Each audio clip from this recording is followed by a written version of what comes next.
660 cc's. All the turbo stuff down in there. Go with the filter here. You can see the wastegate at least.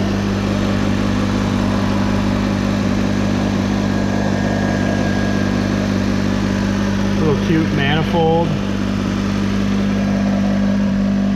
Little baby radiator. Tiny little battery.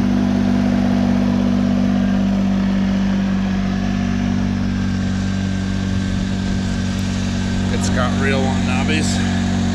Disc brakes all around that need replacing. Sort of the tires.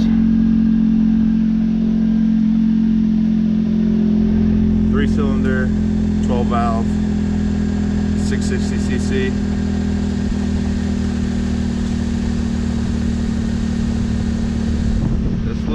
This little thing's a screamer.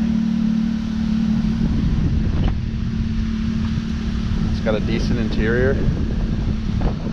I wish that these moved back a little more, so I might fuck with that a little, and to get a little more, you know, I'm a little tall for this. It's got rear seats, except they're not up. Big old rear hatch.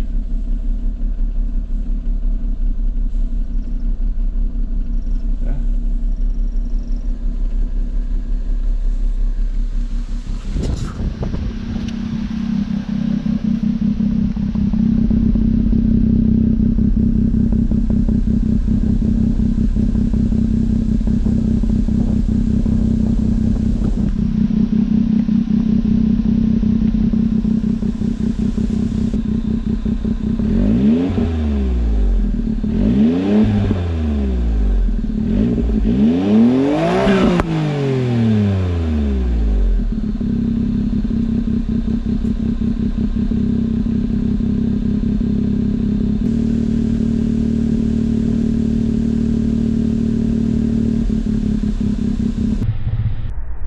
I don't have it insured yet, so I can only drive it around the college campus, which is not really enough to stretch its legs. But this is just a little introduction. Wiper delete, straight from Japan. JDM. Right-hand drive. It's got this cute little spoiler. This thing needs a wash bad too, but I can't take it to the car wash. Boot, third brake light. Yeah. Here's just a little frontal view. I love the big fog lights, the square ones down low.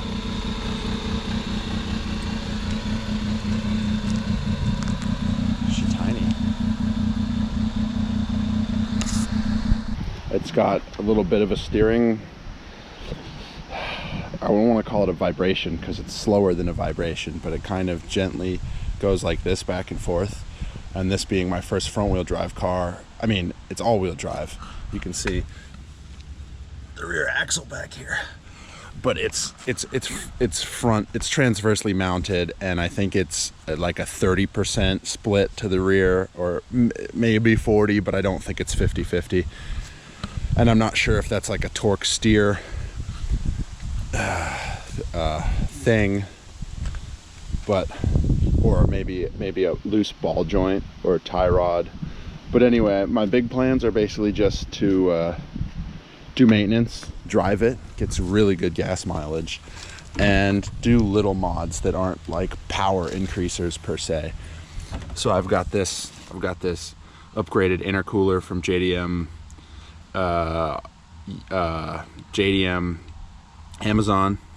These kind of cars also are all chassis code oriented instead of like model and trim and model year. A bunch of different chassis codes came out in the same year, which means that I have to get chassis specific parts. It's really fun, but it's not exactly easy. All right, so today we're going to be replacing shift bushings, which is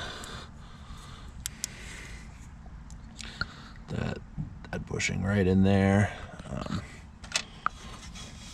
that one, this thing, and there's another one on the back. So the first thing is we got to take out the intercooler. That just makes it a lot easier.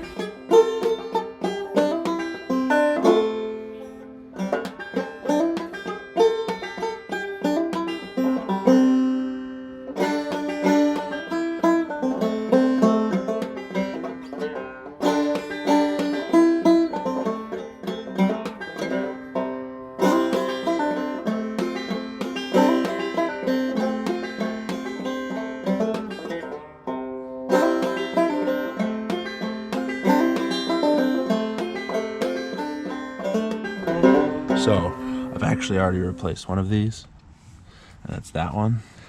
Yep, I've replaced this one. The original is Carlos high, little penetration, boom, and then the spin move right here.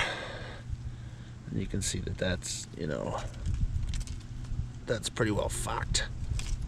That centerpiece comes out. So this is like the new ones that I've made. I've only replaced one.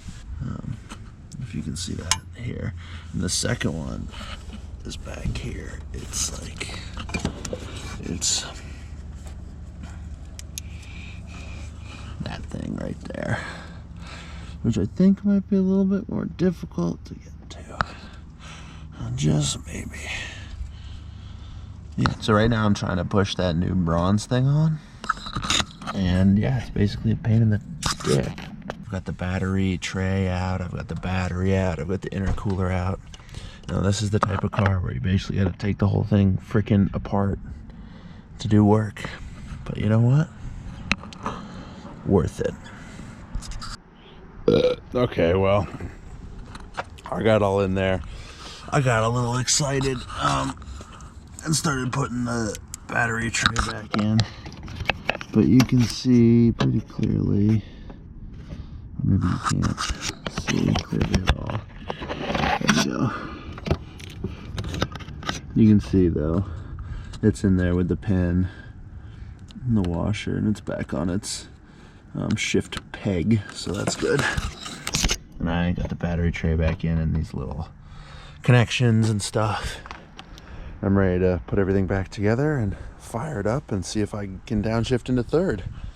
Probably not though.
We're starting up Aikiko.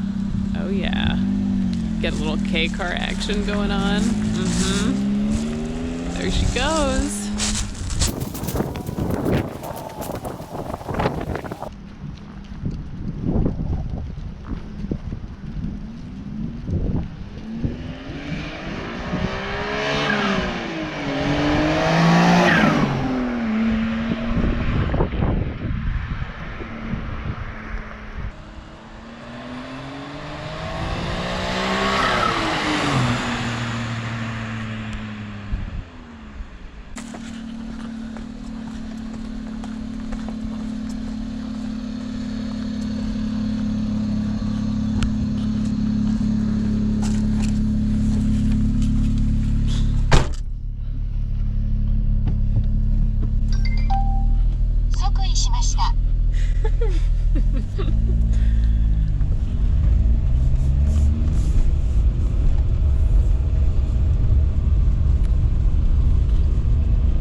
Oh shit. I can't zoom.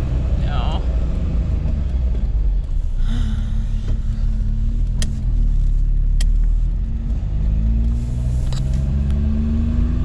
Bye-bye.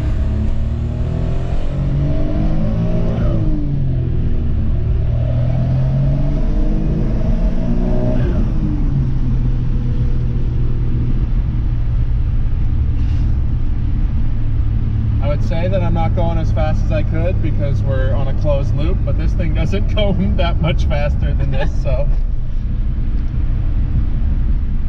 The bushings I replaced didn't really fix anything. It kind of just made it a little more notchy, and if I put it into fourth, I can't get it back into third. It just won't do it, so I have to go into second and then into third. For some reason it'll do that. If anyone has any suggestions, put them in the comments.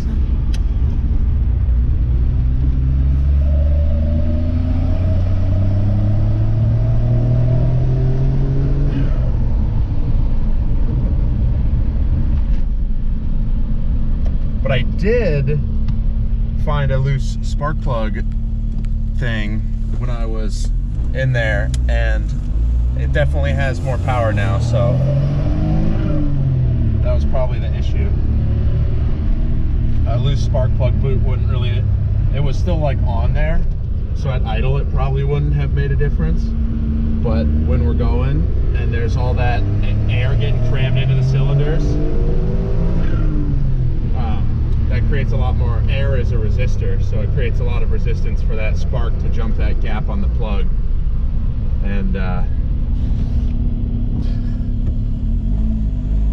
so I'm glad I got that seated more firmly.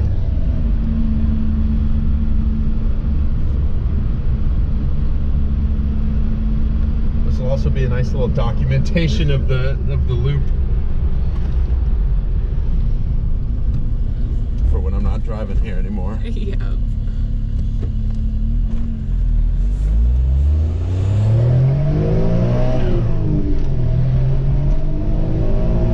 Oh my god. Alright, well, I should probably put this away because people will be calling Campo pretty soon.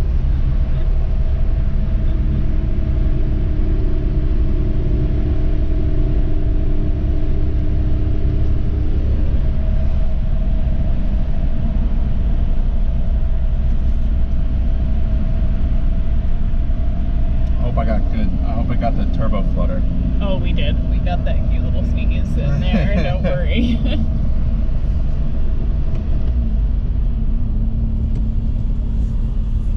Thankfully, what I did to the shifter bushings didn't really make it worse.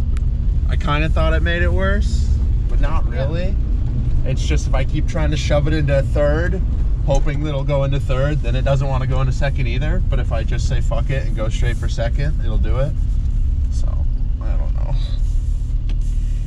I've heard that you can't downshift K cars. Mechanically, that doesn't make sense to me. Feels like you should be able to downshift anything that you can upshift. But maybe it's like the synchros are such a way. I don't know. Yeah, and I got my Bluetooth. It's pretty roomy in here. Oh, it is pretty roomy in here. Yeah. I got my freaking radar detector strips up there, and even though it's never detected a radar for me. We've got these nifty cup holders too. Yeah, Where's one there, yours? and then one that's here that's impossible to reach. In the rear, yeah, not ideal location, You but can't cute. get a cup up from it. But yeah, it's pretty sweet. The gas gauge doesn't work very well, so it always says empty. My favorite. Don't know if we're seeing that. Yep, we are. Yeah. Okay, well. Bye, folks.